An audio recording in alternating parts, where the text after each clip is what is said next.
کبھی ایسا ہوتا کہ آپ دعاؤں کی کوئی کتاب اٹھاتے ہیں، آپ کو روزی کی دعا دیکھنا، 15 دعائیں لکھی، اب آپ کنفیوز یہ پڑھیں کہ یہ پڑھیں کہ یہ پڑھیں کہ یہ پڑھیں۔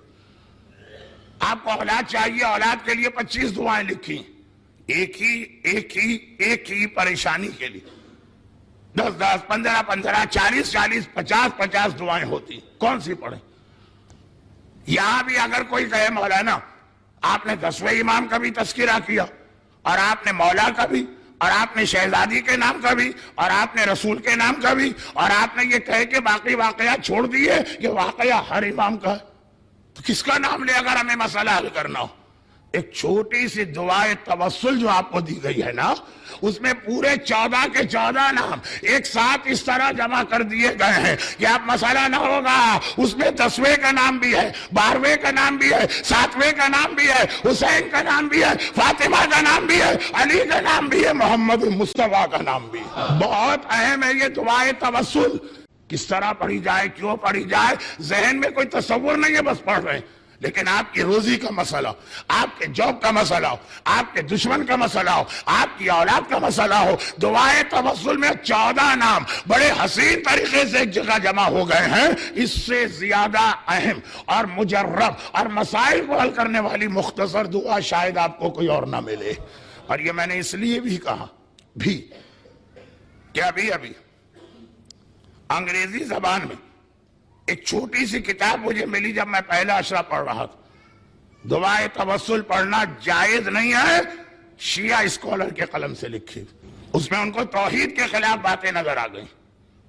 یہ ہے آخری زمانے کی وہ ٹیکنیک کہ پریشانیاں بڑھائیں گے آخری زمانے میں، اور جو پریشانیاں دور کرنے والی چیزیں اس سے آپ کو ہٹائیں گے۔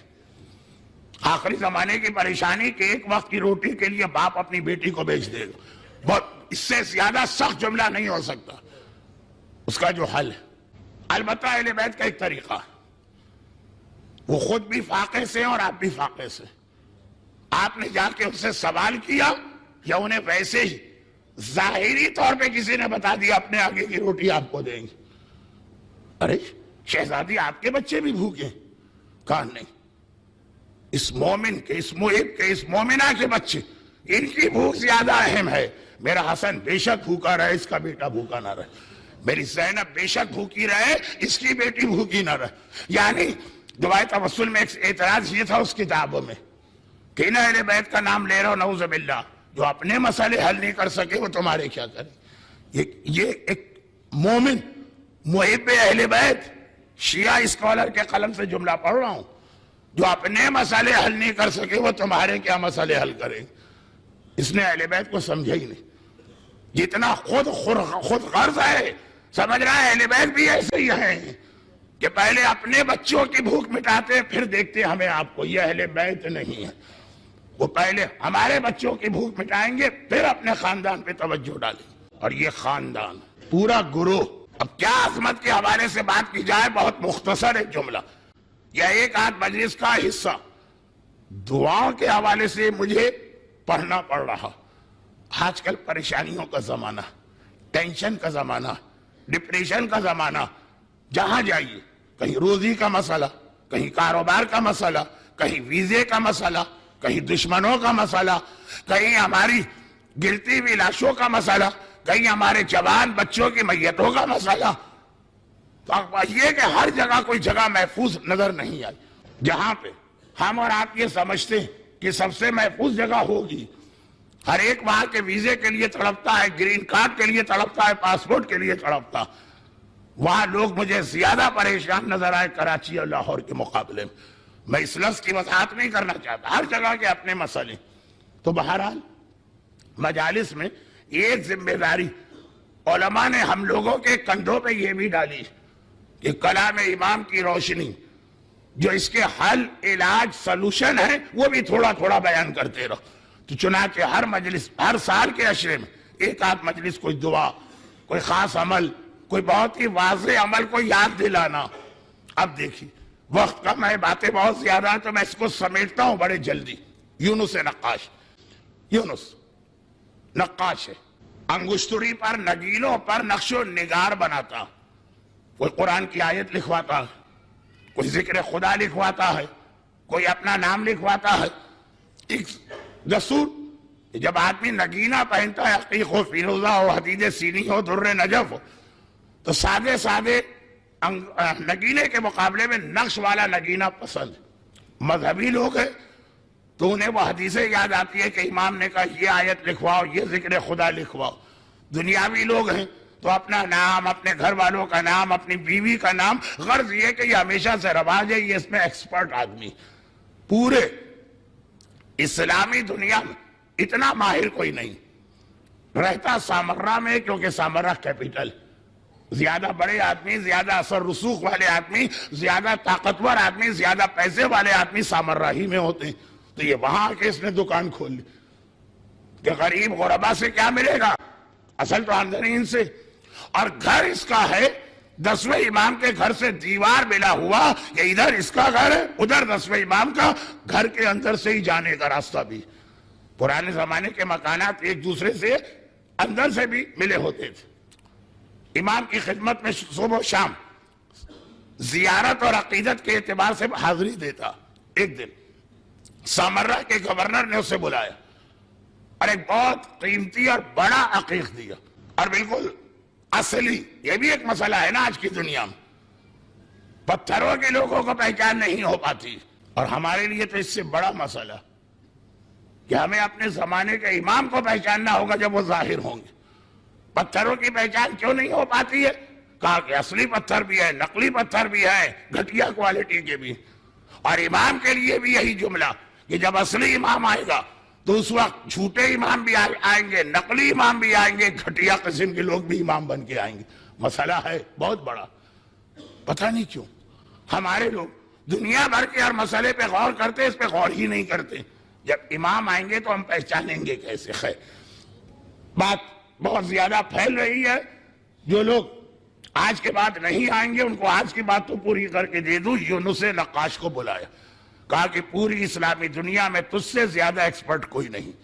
بڑی مشکل سے یہ نگینہ جتنا بڑا ہو، اصل اگر ہو اتنا ہی قیمتی، بڑی مشکل سے یہ نگینہ ملا ہے. اس کے اوپر میرا نام یا مثلا فلاں آیت لکھنا. احتیاط کرنا. کوئی ایسی چیز کسی نے ہمیں دی کہ اگر وہ ٹوٹ جائے تو مارکیٹ میں ویسی دوسری چیز موجود ہے، وہ اتنا مشکل مسئلہ نہیں. اور اگر ایک ہی ہے دنیا میں، یہ گھر لے کے آئے. بات مختصر کر رہا ہوں، ورنہ میرا انداز تو آپ کو پتا ہے نا. اس کے محل سے گھر آنے میں آدھا گھنٹہ گزار دیتا ہوں. جتنا وقت اس کو نہیں لگتا اس سے زیادہ میں لگا دیتا ہوں. بہت مختصر. گھر والوں کے ہاتھ میں پہنچا، ہر ایک کو دیکھنا ہے، ٹوٹا اور 2 برابر کے حصوں میں تقسیم. تھوڑی بہت 19-20 کی کمی تو رہتی. نگینہ نہیں ٹوٹا، اپنے پورے گھر والوں سمیت یہ مارا گیا. پرانا زمانہ، ظالم گورنر سامرہ کا اور متوکل عباسی کے زمانے کا. گھبرا کے دوڑا امام کے پاس، مولا مشکل کشا کے مشکل کشا بیٹے، میرے اور میرے گھرانے کی مشکل کشائی کریں. یہ جتنا پریشان تھا اتنے ہی اطمینان سے امام نے کہا گھبراؤ مت. جب وہ گورنر تمہیں بلائے، گھر کے صحن میں خالی ہمارا نام لینا. دعائیں تو بہت ساری، اتنی لمبی لمبی دعائیں بھی ہیں کہ کتاب دیکھ کے بھی آپ نہیں پڑھ سکتے. لمبی دعا میں کیا ہوتا، شروع ہو گئی. اب بیچ میں آدمی پھنس گیا، اب کیا کروں، یہ تو دعا ختم ہی نہیں ہو رہی. اب وہ صفحے پلٹ پلٹ کے دیکھتا ہے کتنے صفحے رہ گئے. تو اب یہ خلاصہ یہ ہے کہ دعائیں تو بہت ہیں. لمبی دعا، مشکل دعا، دعائے جوشن صغیر. اب دیکھیے کہ اس سے زیادہ مجرب کوئی دعا نہیں. دعائے جوشن کبیر سے زیادہ یہ دعا فائدہ پہنچاتی. الفاظ بڑے مشکل، زبان لڑکھڑانے لگتی. دعائے جوشن کبیر اس سے بڑی ہے، فائدوں میں کم ہے. یہ لفظ میں بڑی مشکل سے کہہ رہا ہوں کہ کم کا مطلب کچھ اور لوگ نہ لے لیں. آسان اتنی ہے کہ مدرسے کا چھوٹا سا بچہ بھی پڑھ دیتا. دعائے جوشن صغیر صفحات کے اعتبار سے سائز میں کم ہے، فوائد کے اعتبار سے دعائے جوشن کبیر سے ڈبل ہوگی. اور وہ والے اس کے فائدے ہیں جو آج کل ہر مومن کا مسئلہ. جادو کا توڑ، نظر بد کا توڑ، حسد کا توڑ، دشمنوں سے بچاؤ. زیادہ اس کے فائدے ہماری دنیاوی زندگی، پھر بھی لوگ نہیں پڑھتے. کیوں؟ مشکل بہت، مشکل بہت. شروع کرتے ہیں 15% یا 10% بھی نہیں پڑھا، بند کر کے چلے جاتے ہیں. تو اب دعائیں تو بہت بڑی ہیں، چھوٹی لیکن مشکل ہیں. امام نے آسان ترین دعا بتائی، کہا ہمارا نام لے لو، خالی نام، نام، صرف نام. واپس آ گیا گھر میں. ہم اور آپ ہوتے تو بڑے مایوس واپس آتے. یہ امام نے کیا بتایا؟ یہ کوئی دعا ہوئی؟ آج تو خیر الحمدللہ ہمارے عام آدمی کو بھی پتا کہ بہترین دعاؤں میں سے ایک دعا، ایک جملہ، السلام علی الحسین وعلی اولاد الحسین وعلی اصحاب الحسین وعلی علی ابن الحسین وعلی اولاد الحسین وعلی اصحاب الحسین. بہترین دعا ہے ہر مسئلے کے حل کے لیے. اب آہستہ آہستہ لوگوں کو پتا چل رہا ہے یہ خالی سلام یا زیارت نہیں ہے، دعا بھی اور مکمل. مگر میرا آج کا موضوع دعا نہیں، عظمت رسالت. کہا ہمارا نام لے لینا. چند دنوں کے بعد گورنر کا غلام آیا کہ گورنر نے بلایا اور عقیق کے بارے میں ڈسکس کرنا، جان نکل گئی. امام نے فرمایا تھا جانے سے پہلے گھر کے صحن میں کھڑا ہوا، 10ویں امام کا خالی نام لیا اور وہاں پہنچا. حاکم کو پریشان پایا. پریشان تو میں ہوں، یہ کیوں پریشان؟ حاکم نے کہا بھائی مسئلہ یہ ہے کہ میری 2 بیویاں، جب انہیں عقیق کا پتا چلا دونوں میں جھگڑا ہو گیا. ایک کہتی ہے کہ مجھے ملے گا، دوسری کہتی ہے کہ مجھے ملے گا. شاید دوسری کو چاہیے بھی نہیں، لیکن پہلی نے کیوں کہہ دیا مجھے ملے گا؟ حسد، جلن ایسی ہوتی. میں تو پاگل ہو رہا ہوں. تم سامرہ کے گورنر، فوج تمہارے پاس، کوڑے تمہارے پاس، ہر ایک کو تم نے ٹھیک کر دیا. اکبر الہ آبادی کا شعر اپنے ہی لیے نہیں ہے، ان ظالموں کے لیے بھی. اکبر ڈرے نہیں کسی سلطان کی فوج سے، مگر شہید ہو گئے بیوی کی نوج سے. اب بیوی کی نوج اتنی خطرناک چیز ہے. گورنر پریشان. کہا ایک ہی حل ہے، جا کے نگینے کے 2 حصے کرو، آدھا اس کو دوں آدھا اس کو دوں، میری جان تو چھوٹے. واہ مولا، آپ کے نام میں اتنی برکت ہے کہ ننگی تلوار سر پہ لٹک رہی ہے، یقینی موت تھی، خالی آپ کا نام لیا اور اس طرح سے مسئلہ حل ہوا. کیسے حل ہوا؟ کہا کہ حاکم اگر 2 نگینے بنیں گے تو ڈبل اجرت ہوگی. کہا کہ 4 گنی اجرت لے لو. کہا موت نظر آ رہی ہے، اور کہا برکتوں پہ برکتیں.